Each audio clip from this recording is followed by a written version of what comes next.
President Trump has been the target of multiple assassination attempts over the years, many of which remain unknown to the public. While the shooting incident in Butler, Pennsylvania is one of the few widely discussed, there have been numerous other plots and threats that have gone unnoticed by most, from intercepted plans to narrowly avoided attacks. Here are some of the most significant assassination attempts on Donald J. Trump that you might not have ever heard about. In September 2017, Gregory Lee Langgang, a 42-year-old man from Bismarck, North Dakota, made an attempt on President Trump's life during his visit to the Andeavor-Mandan refinery. Langgang stole a forklift from the refinery and drove it toward the presidential motorcade, intending to flip Trump's limousine. However, the forklift became stuck in a gated area, and Langgang fled on foot, where he was soon apprehended by police. In an interview, he admitted to planning the attack, surprising authorities who had initially believed he was simply stealing the forklift for personal use. Langgang later pleaded guilty to attempting to enter a restricted area with a dangerous weapon and to stealing the forklift, along with several unrelated crimes. His defense attorney explained that Langgang was undergoing a serious psychiatric crisis at the time. Ultimately, Langgang was sentenced to 20 years in prison for his actions. While serving time for unrelated offenses at the North Dakota State Penitentiary, Langgang was also given a year of supervised release. He's set to be released in 2038. In November 2017, during Trump's visit to the Philippines for the ASEAN 50 summit, the Secret Service foiled an assassination attempt. The plot remained under wraps, but it was revealed in the National Geographic documentary United States Secret Service on the Front Line. Before Trump's arrival, threats against him had surfaced online, including one tweet stating, "Gonna be in Manila the same time as Trump. I'll take one for the team, lads," featuring an image of Lee Harvey Oswald. ISIS also released videos calling for an ambush, with one showing Trump's picture marked with bullet holes. As Trump's plane neared Manila, Secret Service agents discovered that an ISIS operative was hiding near his hotel. The operative, who had posted threatening content and a photo holding "How to Kill: The Definitive History of the Assassin," was tracked down in a park just a mile from the hotel. This discovery came just 20 minutes before Trump's arrival. ISIS had been increasing its presence in the Philippines after being driven out of the Middle East. In October 2018, an envelope addressed to President Trump was intercepted, containing a substance believed to be ricin, a highly toxic toxin derived from castor beans. That same day, two similar envelopes were intercepted at the Pentagon, one addressed to Secretary of Defense Jim Mattis, and the other to Chief of Naval Operations Admiral John Richardson. These envelopes tested positive for ricin, prompting immediate action from the FBI, who took possession of the letters for further analysis. The suspect, William Clyde Allen, a former Navy officer, was arrested by the FBI after sending threatening letters containing crushed castor beans and a cryptic note that read, "Jack and the Missile Bean Stock Powder." The Pentagon's mail screening facility detected the ricin before the letters entered the building, and all mail was quarantined to ensure no threat to personnel. Ricin, which can be fatal if inhaled, ingested, or injected, has no antidote and poses a significant risk. The FBI continues to investigate the matter. Pascale Fer, a Canadian woman, was sentenced to nearly 22 years in prison for mailing a ricin-laced letter to the White House in September 2020. The letter to Trump, which was intercepted at a mail sorting facility, contained a threat and referred to Trump as the ugly tyrant clown. Fer had made the ricin at her home in Quebec and also wrote in the letter that she might use a gun if her plan failed. The 57-year-old was arrested at the US-Canada border while attempting to enter Buffalo, New York, carrying a gun, knife, and ammunition. She later admitted to making the ricin and mailing it. In court, Fer claimed that she was a peaceful activist and not a terrorist, expressing little remorse for her actions. U.S. District Judge Dabney Friedrich sentenced Fer to 262 months in prison and ordered her deportation after servicing her sentence. Asif Merchant, a Pakistani national with alleged ties to the Islamic Revolutionary Guard Corps, was arrested in July 2024 for plotting to assassinate the business mogul at a rally in retaliation for the killing of Qasem Soleimani. Authorities say he worked with the confidential informant and undercover agents, eventually paying $5,000 in advance for the murder-for-hire operation. Merchant's plans were foiled before he could carry out the attack, and he was arrested before leaving the country. Initially charged with murder for hire in July 2024, he was later indicted on additional terrorism charges for attempting to target U.S. government officials or military personnel. Merchant's alleged ties to Iran remain unclear, though documents suggest he has a wife and children there and frequently traveled to Iran, Syria, and Iraq. After traveling to Iran in April 2024, he came to the U.S. and met with a co-conspirator turned FBI informant. Over several months, he revealed his assassination plans, even sketching them out on a napkin. Merchant then met with two undercover agents, whom he believed were hitmen, and described himself as a representative working with others outside the U.S.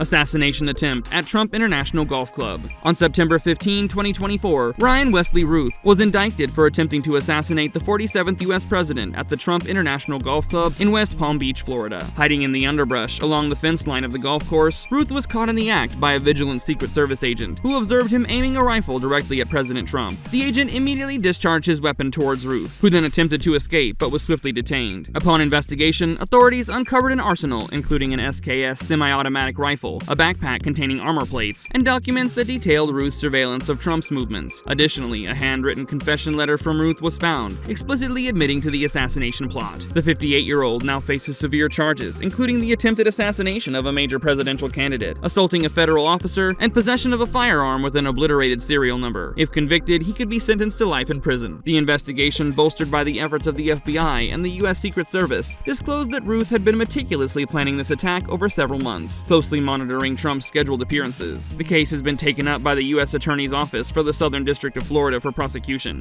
On October 13, 2024, Vin Miller was arrested outside a rally for Trump in Coachella Valley, California. Authorities discovered Miller in possession of firearms, including a shotgun, a loaded handgun, and a high-capacity magazine, leading to his detention on charges related to unlawful firearm possession and attempted assassination. Miller had also been carrying fake press and VIP credentials, which raised concerns about a possible attempt to infiltrate the rally. Although no one was harmed, the Riverside County Sheriff's Department confirmed that the incident did not affect the event's safety. Miller was released on a $5,000 bail and is scheduled for a court appearance in January 2025. On July 13, 2024, during a rally in Butler, Pennsylvania, President Trump was shot and wounded in the upper right ear. The assailant, 20-year-old Thomas Matthew Crooks, was swiftly neutralized by Secret Service agents, preventing further harm. However, this incident revealed a glaring security oversight, raising serious questions about the efficacy of the Secret Service protective measures. Critics were quick to highlight the agent's failure to completely thwart the attack, sparking significant public outcry. In the aftermath, Secret Service Director Kimberly Cheadle resigned under intense scrutiny, with many pointing to her inability to ensure the safety of a sitting president at such a public event. The resignation of Cheadle also highlighted growing concerns about the impact of diversity, equity, and inclusion initiatives on the efficiency of security agencies. In the wake of the attack, high-profile endorsements came swiftly. Figures like Elon Musk publicly backed Trump, emphasizing his resilience amidst adversity. This support, combined with Trump's trademark defiance as he rallied his supporters with the chant, "Fight, fight, fight," after the shooting, played a crucial role in boosting his political momentum. It ultimately helped propel him to re-election in 2024, securing his position as the 47th President of the United States.